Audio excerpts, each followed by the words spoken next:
Bismillahirrahmanirrahim. So our today's unit is environmental chemistry in 10th class. 10th class की जो chemistry है उसमें chapter हम स्टार्ट कर रहे हैं environmental chemistry 1. environmental chemistry 1 का मतलब क्या है कि इस यूनिट में हमारे पास दो यूनिट है. एक है environmental chemistry 1 एटमॉस्फेयर और दूसरा इसके बाद है environmental chemistry 2 वाटर. तो इस यूनिट में हम एटमॉस्फेयर के बारे में पढ़ेंगे. इंट्रोडक्शन की जानिब जाते हैं.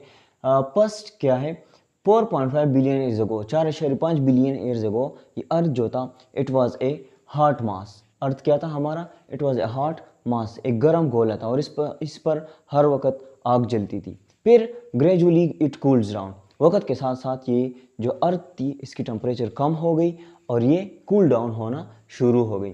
फिर क्या हुआ? Condensation of steam into H2O liquid मैंने लिखा है. इस H2O लिक्विड का मतलब ये है कि वाटर में जो लिक्विड फॉर्म है उसमें स्टीम कन्वर्ट हो गई. स्टीम जब वाटर क्या हो, वाटर हमारे पास वेपर की शक्ल में हो या गैसीय शक्ल में हो तो इसका मतलब स्टीम है.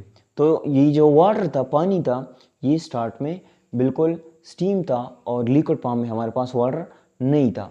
तो ये क्या हो गया? ये स्टीम से लिक्विड फॉर्म में कन्वर्ट हो गया. समंदरें बन गई, ओशंस बन गई, जो ग्लेशियर्स है वो वक्त के साथ साथ बन गई. फॉर्मेशन ऑफ एटमॉस्फेरिक गैसेस, और जब एटमॉस्फेयर में गैसेस आ गई, ऑक्सीजन आ गया, नाइट्रोजन गैस आ गया, कार्बन डाइऑक्साइड गैस आ गया, तो उसके साथ और फिर ओजोन लेयर इन स्ट्रेटोस्फेयर. जो स्ट्रेटोस्फेयर है इसको हम आगे डिटेल से पढ़ेंगे. तो इसमें ओजोन बन गया. ओजोन एक गैस है O3 और ये बन गया. तो इसके साथ क्या हुआ? इसके साथ ये हुआ कि earth made the earth suitable for life. Earth जो है ज़मीन ये रहने के काबिल हो गई. किस वजह से काबिल हो गई रहने के? ज़मीन पर ज़िंदगी कैसे पॉसिबल हुई? Formation of water, liquid water, steam जो है वो लिक्विड वाटर में कन्वर्ट हो गई. फॉर्मेशन ऑफ एटमॉस्फेयर गैसेस बन गई. और इसके अलावा स्ट्रेटोस्फेयर जो ओजोन है वह वो बन गया. तो उसकी वजह से ज़िंदगी मुमकिन हुई, क्योंकि उसके बग़ैर ये जो चीज़ें हैं इसके बगैर ज़िंदगी पॉसिबल नहीं है. कैसे पॉसिबल नहीं है आगे हम डिटेल से पढ़ रहे हैं. फिर एनवायरमेंटल केमिस्ट्री है क्या?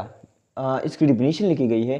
The branch of chemistry which deal with the study of environment and changes in it is termed as environmental chemistry. ये केमिस्ट्री की वो ब्रांच है जिसमें हम क्या करते हैं? स्टडी ऑफ एनवायरनमेंट, माहौल को स्टडी करते हैं. माहौल, एनीथिंग सराउंडिंग अस, जो भी चीज़ें हमारे इर्द गिर्द है ये क्या है? This is environment. माहौल में आता है, चाहे वो प्लांट्स है, चाहे वो एनिमल्स है, चाहे वो पहाड़ है, चाहे वो बादल है, चाहे वो हवा है, चाहे वो सूरज की रोशनी आ रही है. This is our environment. And changes in it, इसमें तब्दीली आती है. कभी बारिश हो जाती है, कभी मौसम सर्द हो जाता है, कभी गर्म हो जाता है, कभी तूफान आ जाता है. तो चेंजेस आ रही है इस एनवायरनमेंट में. It is known as environmental chemistry. उस ब्रांच को हम कहते हैं, केमिस्ट्री के इस ब्रांच को हम कहते हैं एनवायरनमेंटल केमिस्ट्री. अच्छा, जो अर्थ है हमारी ज़मीन है, इसमें 4 नेचुरल सिस्टम है. The earth consist of 4 natural system. कुदरती तौर पर अर्थ 4 सिस्टम्स पर मुश्तमिल है. नंबर फर्स्ट इज जियोस्फीयर, जिसको लिथोस्फीयर भी बोलते हैं, जो कि अर्थ है.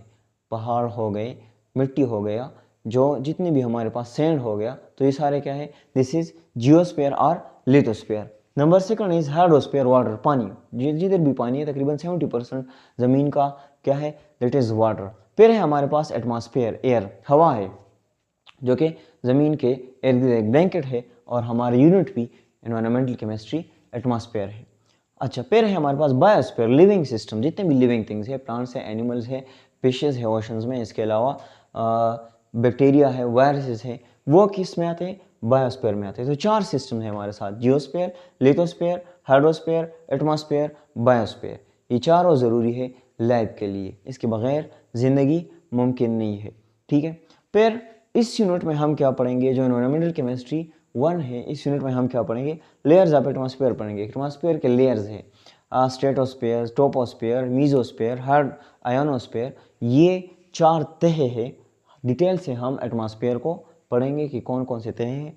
फिर global warming, types of pollutants पढ़ेंगे. टाइप्स ऑफ पॉल्यूटेंट्स, कौन कौन से पॉल्यूटेंट्स हैं? मैक्रो पॉल्यूटेंट्स हैं, माइक्रो पॉल्यूटेंट्स हैं.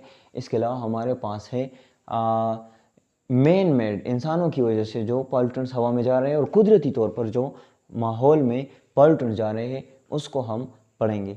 फिर है ग्लोबल वार्मिंग के बारे में हम पढ़ेंगे कि व्हाट इज़ ग्लोबल वार्मिंग। दुनिया का जो एवरेज टेम्परेचर है वो इंक्रीज़ हो रहा है, तो इसको हम डिटेल से पढ़ेंगे।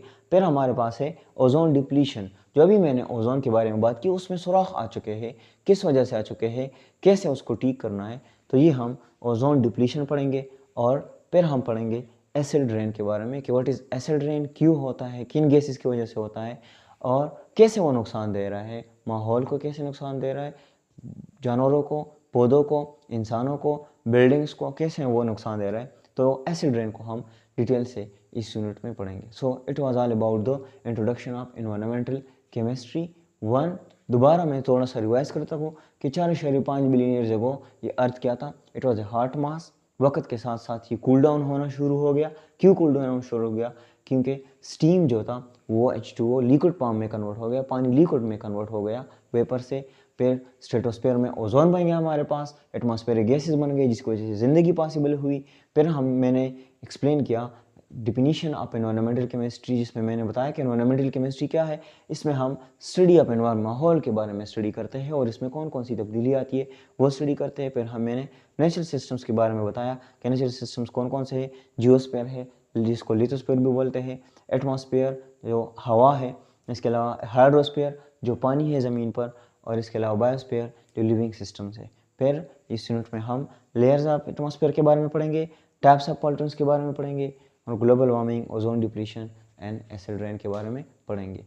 Please subscribe the YouTube channel and keep watching ताकि हम आगे इन चीज़ों को पढ़ सके डिटेल से, ओजोन डिप्लीशन के बारे में, एसिड रेन के बारे में और ग्लोबल वार्मिंग के बारे में। Thank you very much.